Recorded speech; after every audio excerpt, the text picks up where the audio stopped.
Hi everyone, Leah here with Clarence Media, coming to you today from the Grafton Showground, and I'm here with Ian Williamson. Ian is running for the United Australia Party in the upcoming elections, so thank you for taking the time to have a chat with us today. No, thank you, Leah. Thanks for your time stopping in. So, as with before, I do have my questions written down so I don't forget anything. But firstly, would you like to tell us a little bit about your background and why you've decided to get into politics? Yep. So I'm a fire and rescue firefighter, and I worked for my community for 12 years within fire and rescue, doing a lot of emergency and disaster response. A lot of the stuff that I did was around disasters in the Page electorate. And then I moved into a project management company where I actually work with local and state government to coordinate natural disasters. A lot of my work now is the admin side of disasters.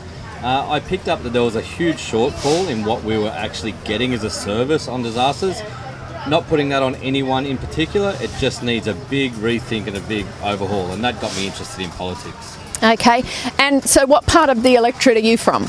So I'm from South Grafton, born and raised in Sydney, New South Wales, in a military family. We travelled around a lot with my father, who was a soldier, and settled in Grafton in 1999.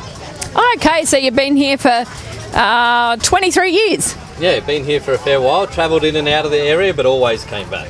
Okay, yeah, excellent, wonderful. So what has been the reaction of the community to your decision to run? Look, originally when I first came out and told everyone I was running, it was shock.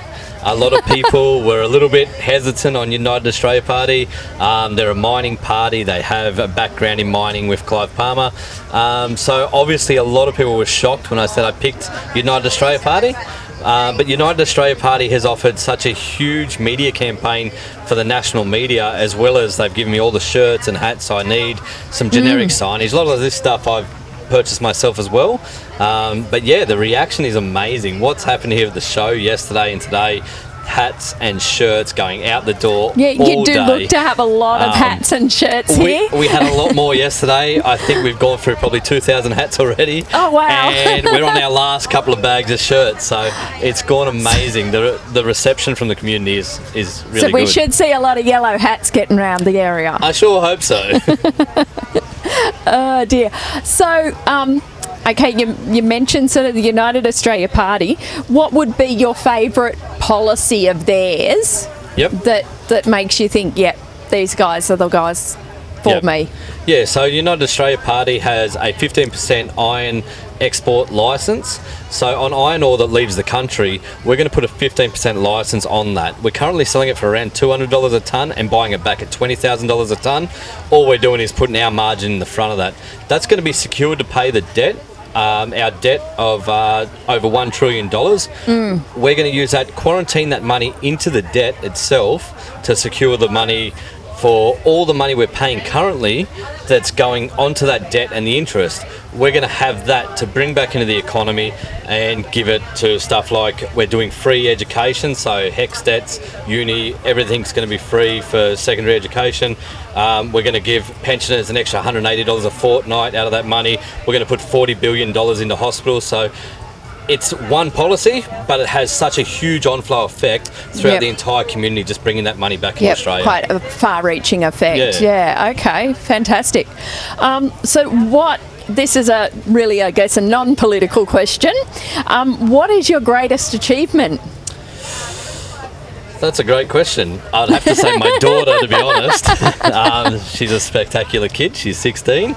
But my greatest personal achievement, I guess, would be I was a deputy captain at Coffs Harbour Fire Station after, I think, 6 or 7 years at Grafton Station. I was leading and managing a major metro station as a deputy captain, which is huge. We did task forces and everything else, and it was just really good to give back to the community. Excellent. So this is back to politics again. Can be past or present. Who would you say who do you admire in politics? Funnily enough, I was never interested in politics. I don't actually I can't relate to a lot of our politicians. A lot of them aren't relatable to my demographic. I came from a low socioeconomic background. The relation there isn't there. These people are usually rich, privileged kids that have gone through university.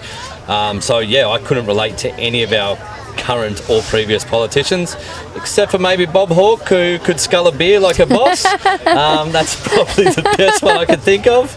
And then there was that line after after we won the America's Cup back in the what was that? Back in the 80s? Yeah, that's 82. I think it was 2 years before I was born. Yes. Oh, okay. Well. Oh dear. Okay. So, what is your vision for PAGE? Okay, so my vision for PAGE is mainly around, as I said before, about building a resilient community, very disaster ready. We, on average, get affected by 2 disasters a year. These disasters could be anywhere from storms, floods, fires. This has been a continuous thing forever for PAGE, and we've evolved to a point where the flooding and the fires, we're sort of accepting that that's the normal, but I think we can improve the management and improve the strategies and the coping mechanisms of community, and obviously build that resilience into our community and get us working together as a community, just to rebuild a lot quicker and get that teamwork going again. And so what do you see, it's possibly just what you've answered, what do you see as the greatest challenge for the people of PAGE? Look, that is one of our challenges. Our other challenge we have is housing affordability. Yep. So as you know, I'm just going to use Grafton as an example. I bought a house for $90,000 in 2019 in South Grafton.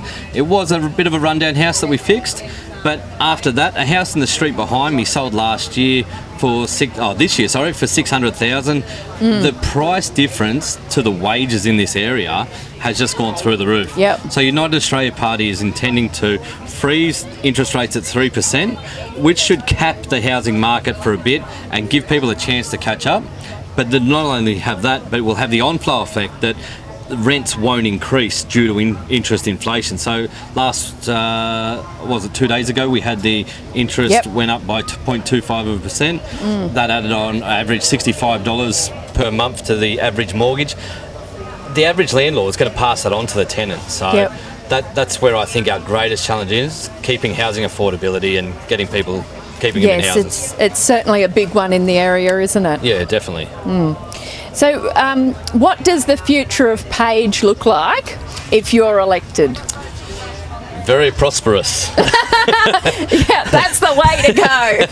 So look, all our policies are based around increased costs, like increasing the help for people to be able to afford cost of living nowadays. So as I mentioned before about bringing that excise back in of the 15% on iron ore, then bringing money back in, paying pensioners more, forgiving all HECS debts, the cost of living should get easier continuously as we move into this. The more we pay that debt down, the lower the inflation is. The more we pay the debt, the more money comes back in. So as we're getting that money back into the communities, cost of living should ease and we should be able to live a lot freer and easier. So sounds good. It's a magical space. And if people want to know more about you or the United Australia Party or their policies, where can they go to get more information or have a chat to you? Yeah, perfect. So everyone can look me up on Facebook. I do have a Facebook going. I'm keeping that as updated as possible when I'm trying to be on the road every day and all this rain and everything else. But that's probably the best way to look me up. You can look up UAP policies on the UAP website as well. Obviously, you're voting for me, not for so much UAP and Clive Palmer and Craig Kelly. You're voting for me in this electorate. So look up my Facebook, have a look and see what you think. Okay, fantastic. And so was there anything else that you wanted to mention? No, except for the van over there does an amazing roast beef and gravy roll that I had for breakfast yesterday morning, and I think that everyone should go and try that. Yes, so that's here at Grafton Show. Okay, well, fantastic. Thank you for your time. No, thank you. And good luck on the 21st. Thank you very much.